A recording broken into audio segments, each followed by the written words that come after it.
नमस्ते, तपाईहरुलाई नयाँ भिडियोमा स्वागत छ। अब यो भिडियोमा चाहिँ आज हामीले फोटोसपमा चाहिँ सेप टुलहरुको बारेमा सिक्न जाँदैछौँ। अब सेप टुल चाहिँ हाम्रो ह्यान्ड टुलको एक स्टेप माथि हुन्छ। अब यसमा चाहिँ तपाईहरुले राइट क्लिक गरेपछि देख्न सक्नुहुन्छ यहाँनिर rectangle tool, rounded rectangle tool, ellipse tool, triangle tool, polygon tool, line tool अनि कस्टम सेप टुल भन्ने छ। अब यो सबै टुलहरुको कन्सेप्ट चाहिँ सेम हो। मैले अहिले तपाईहरुलाई चाहिँ रेक्ट्याङ्गल टुलमा क्लिक गरेर देखाउँछु। अब हामीले त्यो सेप बनाउनलाई दुईटा तरिकाले सेप बनाउन सकिन्छ।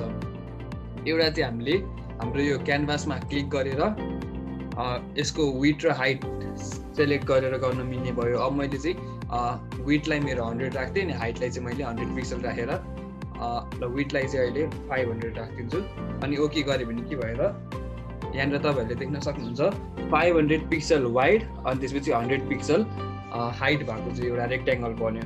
अब त्यस्तै अर्को तरिका चाहिँ हामीले माउसबाट ड्र्याग गरेर यसरी माउसले ड्र्याग गरेर यहाँनिर तपाईहरुले स्क्रिनमा देख्न सक्नुहुन्छ कति विड्थ र कति हाइट भइरहेछ भनेर। अब आफूलाई चाहिए अनुसार सेलेक्ट गरेर यसरी ड्र गर्न सक्नुहुन्छ।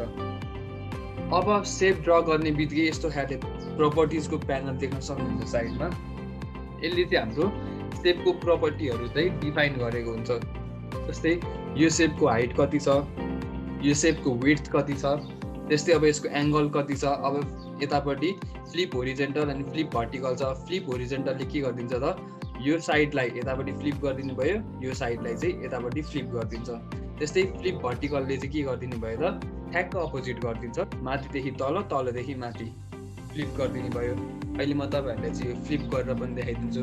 त्यस्तै अब अपियरेन्स हामीले चाहिँ मेन चाहिने कुरा हो। अपियरेन्सले के गरिदिन्छ त अब कलरहरु चेन्ज गर्ने अनि त्यसपछि यसमा अलिकति यो कर्नरहरुको शेपहरु चेन्ज गर्ने यो सबै कामहरु चाहिँ हामीले यसबाट गर्न मिल्छ।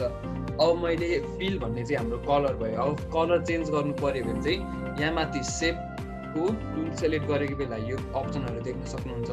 यहाँ फिलबाट चुज गर्दा पनि भयो, नत्र यो फिलमा डबल क्लिक गरेर कलर चुज गर्दा पनि भयो यसरी। अब कलर चुज गरेपछि के भयो त कलर सेलेक्ट हुने भयो। त्यस्तै ग्रेडियन्टहरु पनि युज गर्न मिल्छ हामीले यहाँनिर। अब ग्रेडियन्टको लागि यतापट्टिको अप्सनमा थिच्नु पर्यो। त्यस्तै प्याटर्नको लागि यो प्याटर्नको अप्सनमा क्लिक गरेर प्याटर्न सेलेक्ट गरेर हामीले प्याटर्न पनि हामीले बनाउन मिल्ने भयो, फिल गर्न मिल्ने भयो। त्यस्तै अब कलरै हाल्नु छैन भने चाहिँ यो नो फिल भन्ने छ, यसमा क्लिक गरे भने त्यसमा कलरै लाग्दैन। अब मैले चाहिँ अहिले ब्लू कलर सेलेक्ट गरे। अब त्यस्तै हाम्रो चाहिँ अर्को अप्सन भनेको चाहिँ स्ट्रोक भन्ने छ। अब स्ट्रोकले चाहिँ के गरिदिन्छ त हाम्रो वरिपरि सेपको वरिपरि चाहिँ यसले एउटा आउटलाइन ल्याइदिन्छ। अब मैले स्ट्रोक अहिले 0 पोइन्ट छ, स्ट्रोकलाई चाहिँ मैले 5 पोइन्ट हाले भने तपाईहरुले मेरो सेपको बाहिरपट्टि एउटा ब्ल्याक कलरको आउटलाइन आएको देख्न सक्नुहुन्छ। अब जस्तै स्ट्रोकको कलर चेन्ज गर्नु पर्यो भने यो अप्सनमा क्लिक गरेर कुन कलर हाल्ने त स्ट्रोकको, जस्तै मैले अहिले रेडमा क्लिक गरे रेड कलर आयो। त्यस्तै मैले स्ट्रोकमा पनि ग्रेडियन्टहरु कलर चुज गर्न मिल्छ यसरी। अब त्यस्तै प्याटर्नहरु पनि चुज गर्न मिल्यो। यसरी चाहिँ हामीले आफ्नो सेपलाई स्ट्रोक गर्न मिल्यो अनि स्ट्रोक गरेपछि हामीले कलरहरु छान्न पायो है। त्यस्तै अब स्ट्रोक कतिको थिकनेस राख्ने त, जस्तै 5 पोइन्ट राखे, मैले 1 पोइन्ट राखे भने अलिकति पातलो स्ट्रोक आइराछ। जति पोइन्ट सानो भयो त्यति कम स्ट्रोक हुने भयो, जति पोइन्ट ठुलो बढाउँदै गयो त्यति मोटो स्ट्रोक आएर चाहिँ अलिकति विड्थ बढ्ने भयो। मैले चाहिँ अहिले 5 राखे। अब त्यस्तै नेक्स्ट अप्सनले चाहिँ हाम्रो स्ट्रोकको अप्सन, यसलाई चाहिँ अब ड्यास ड्यास ड्यास राख्ने कि प्लेन लाइन राख्ने भनेर हामीले चुज गर्न मिल्यो। अब मैले अहिले प्लेन राखेको छ। त्यस्तै मलाई ड्यास चाहियो भने यहाँनिर क्लिक गर्ने बित्तिकै ड्यासहरु आइरहेछ आउटलाइनमा। अब त्यस्तै यसको ग्याप कति राख्ने त, ग्याप मैले 4 लाई 3 राखे। अब त्यस्तै ग्यापलाई 1 राखे भने त्यही अनुसार चेन्ज भइरहेछ। त्यस्तै अरु पनि यहाँ खाली ठाउँमा तपाईहरुले यसरी ड्यास र ग्याप भर्दै जानुभयो भने चाहिँ त्यही अनुसार चाहिँ हाम्रो स्ट्रोकमा आउटलाइन आउने भयो। अब मैले चाहिँ अहिले प्लेन नै राखे यसलाई। अब त्यस्तै अर्को अप्सन चाहिँ यो तपाईहरुले चाहिँ यो लाइनको एङ्कर पोइन्टलाई चाहिँ कतापट्टि राख्ने त, जस्तै अहिले सेन्टरमा छ है, त्यही भएर यो ठ्याक्क सेन्टरमा आइरहेछ। अब मैले चाहिँ यो थिचेँ भने के हुन्छ त यो पोइन्ट अलिकति बाहिर आइरहेछ, देख्नुभयो है तपाईहरुले। सेन्टरमा राख्दाखेरि त्यो पोइन्ट सेन्टरमा छ। अब मैले यसलाई आउटसाइड राखे भने के हुन्छ, यो पोइन्ट चाहिँ सेपको सबैभन्दा बाहिरपट्टि आयो। अब त्यस्तै इनसाइड राखे भने के हुन्छ त यो एङ्कर पोइन्ट चाहिँ यो ब्लू कलरको पार्टमा आएर बस्दिन्छ यसरी। अब यसरी हामीले चाहिँ यो सेपलाई चाहिँ कहाँबाट हामीले एङ्कर पोइन्ट मान्ने भनेर हामीले चुज पनि गर्न मिल्यो। अब मैले चाहिँ सेन्टरमै राखेँ। सेन्टरले के भयो त न एकदमै बाहिर राख्यो न एकदमै भित्र राख्यो, त्यो सबैको बिचमा मैले आएर राखिदिएको छ। त्यस्तै अब अर्को अप्सन चाहिँ हाम्रो यहाँनिर तपाईँहरूले यो क्यापको अप्सन छ।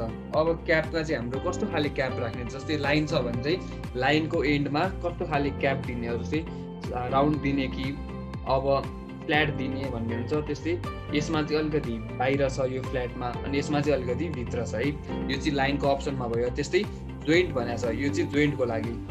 अब हाम्रो लाइन भएको भए चाहिँ यसले काम गर्थ्यो। अब हाम्रो जोइन्ट सेक्सन, जस्तै यहाँ जोइन्ट भएको छ, यहाँ जोइन्ट भएको छ, यहाँ जोइन्ट भएको छ, यहाँ जोइन्ट भएको छ, त्यो जोइन्ट भएको ठाउँमा चाहिँ हामीले अलिकति त्यो कर्नरलाई घुमाउनु पऱ्यो, रेडियसहरू चेन्ज गर्नु पऱ्यो भने चाहिँ यसले गर्छ। अब यसले सेकेन्डको अप्सनले चाहिँ अलिकति कर्भ गरिदिने भयो, यहाँ देख्न सक्नुहुन्छ अलिकति कर्भ भएर आएको छ। त्यस्तै यो वालाले चाहिँ अलिकति फ्ल्याट अर्कै खाले यसो डिजाइन आउटलाइन बाहिरपट्टि सेपको कर्नरमा त्यस्तो खाले जोइन्ट जेनेरेट गरिदिने भयो।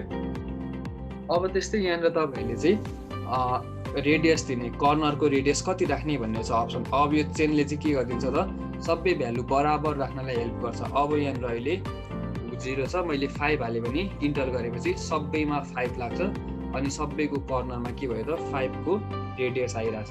अब यो तपाईँलाई चाहिँ यहाँबाट नि गर्न मिल्ने भयो। अब अर्को चाहिँ यो बिचको पोइन्ट देखिरहनु भएको छ है, यो डल्लो सर्कल छ, त्यसमा क्लिक गरेर यसरी भित्र ड्र्याग गर्नुभयो भने रेडियस बढ्छ, अनि यसलाई बाहिर ड्र्याग गर्नुभयो भने के हुन्छ त रेडियस घटेर आउँछ। यसरी नै हामीले चेन्ज गर्न मिल्ने भयो। अब सबैतिर बराबर भइरहेछ। अब बराबर गर्नु छैन भने चाहिँ के गर्ने त यो चेनलाई हटाइदिने। अब यो चेनलाई हटाएपछि तपाईँहरूले इन्डिभिजुअल कर्नरमा, जस्तै यो भने यतापट्टिको कर्नर भयो, यो भने यो कर्नर, यो भने यताको बटम कर्नर, यो भनेको यतापट्टि बटम लेफ्ट कर्नर भयो। अब मलाई चाहिँ बटम राइट कर्नरमा 46 पिक्सेल होइन, यसलाई चाहिँ मैले 80 पिक्सेल चाहियो भने ओके गरेँ भने के हुन्छ त अहिले मेरो लिङ्कै भएर यस्तो भयो होला, मैले यसलाई चाहिँ 46 हाल्थेँ अहिले। अब देख्न सक्नुहुन्छ तपाईँहरूले चाहिँ अनलिङ्क गरेपछि चाहिँ यो एकतिर मात्रै यसले चाहिँ चेन्ज गर्ने भयो है। अब मैले फेरि यसलाई हटाएर 35 राखिदिन्छु, अनि 355 राखिदिन्छु, 35 राख्थेँ अहिले। अब 35 राख्दाखेरि अलिकति थोरै चेन्ज आयो। अब यसरी हामीले इन्डिभिजुअल कर्नरलाई इन्डिभिजुअललाई नत्र सबैलाई एकैचोटि इक्वेली पनि गर्न मिल्यो है। त्यस्तै अब मैले चाहिँ अब स्ट्रोक चाहिएन भने के गरिदिने त यो नो स्ट्रोकको अप्सन हालिदिने, स्ट्रोक हटेर जान्छ। अब मैले अहिले स्ट्रोक राखिनँ। अब त्यस्तै अर्को पाथ फाइन्डर भन्ने छ। पाथ फाइन्डरले चाहिँ के गरिदिन्छ त दुईवटा सेपहरूलाई यो सेपले चाहिँ यताको पाथ फाइन्डरले चाहिँ दुईवटा सेपलाई मर्ज गरिदिने भयो। यसले चाहिँ सबट्र्याक्ट फ्रन्ट सेप, सबट्र्याक्ट फ्रन्ट सेप, योभन्दा माथिको सेपलाई चाहिँ यसले सबट्र्याक्ट गरिदिन्छ। अनि यसले चाहिँ इन्टरसेक्सनको सेपलाई लिने भयो, अनि यसले चाहिँ इन्टरसेक्सनको बाहेक अरू सेपलाई चाहिँ मानिदिन्छ। अब त्यो कसरी काम गर्छ यसमा देख्न सक्नु। अब अर्को चाहिँ मैले फेरि सेप बनाउँदाखेरि अर्को यहाँ माथि तपाईँहरूले कि अघि याद गर्नुभयो कि भएन, मैले सेप बनाउँदाखेरि के भयो त सधैँ सेप चाहिँ नयाँ नयाँ लेयरमा बन्दै गइरहेछ। किन नयाँ लेयरमा बन्दै गयो त यतापट्टि माथिको अप्सनमा चाहिँ मैले न्यू लेयर भन्ने अप्सन क्लिक गरेको छ। अब यो हाम्रो अहिलेको कम्बाइन सेप भन्ने त्यहाँनिर थियो, त्यसले के गर्छ त कम्बाइन सेप मैले सेप ड्र गरेँ भने चाहिँ त्यसले चाहिँ यही सेपमै यसले चाहिँ लिङ्क गरिदिने भयो है। यो पाथ फाइन्डरकै ठ्याक्क काम गर्यो। अब यही लेयरमा यही सेपमा त्यसले कम्बाइन गरिदियो मेरो सेपलाई।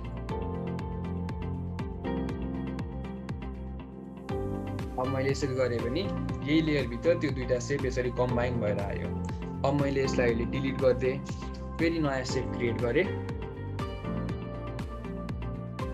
अब यो नयाँ सेपमा चाहिँ म के गरिदिन्छु त सबट्र्याक्ट फ्रन्ट सेप भन्ने छ। अब अहिले मैले अर्को सेप बनाएर सबट्र्याक्ट फ्रन्ट सेप गर्नुपर्ने हुन्छ।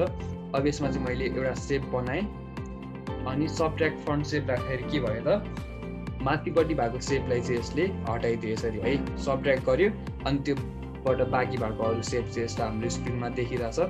अब त्यस्तै अर्को अप्सन छ इन्टरसेक्ट सेप एरिया। इन्टरसेक्टले के गरिदिनु भयो त यो दुईटाको इन्टरसेक्सन पोइन्ट, एउटा सेप यो छ, एउटा सेप यो छ, यो दुईटाको इन्टरसेक्ट चाहिँ यहाँ भइरहेछ, त्यो इन्टरसेक्सनलाई यसले देखाइदियो। त्यस्तै अर्को चाहिँ हाम्रो एक्सक्लुड ओभरल्यापिङ सेप छ। अब एक्सक्लुड ओभरल्यापिङले के गरिदिन्छ त यो ओभरल्याप भएको सेक्सनलाई हटाइदिन्छ, त्योभन्दा बाहिरको सेक्सनलाई चाहिँ यसले देखाइदिने भयो। यसरी हामीले चाहिँ सेपहरू क्रिएट गर्न मिल्छ आफैले है। अब यो हाम्रो सेपहरू यसरी क्रिएट गर्ने भयो। फोटोसपमा चाहिँ हामीले यसरी नै सेपहरू क्रिएट गर्न मिल्छ। अब त्यस्तै ट्रान्सफर्म होरिजेन्टल्ली र भर्टिकल्ली भन्ने थियो। अब यहाँ राइट क्लिक गरेपछि फ्लिप होरिजेन्टल भन्ने छ। यसले के गरिदिने भयो त होरिजेन्टल एक्सिसमा इमेजलाई फ्लिप गरिदिने भयो। त्यस्तै फ्लिप भर्टिकल गर्यो भने चाहिँ भर्टिकल एक्सिसमा यसले इमेजलाई फ्लिप गरिदिन्छ। यसरी नै हामीले चाहिँ फोटोसपमा सेप टुलहरू चाहिँ प्रयोग गर्न सक्छ।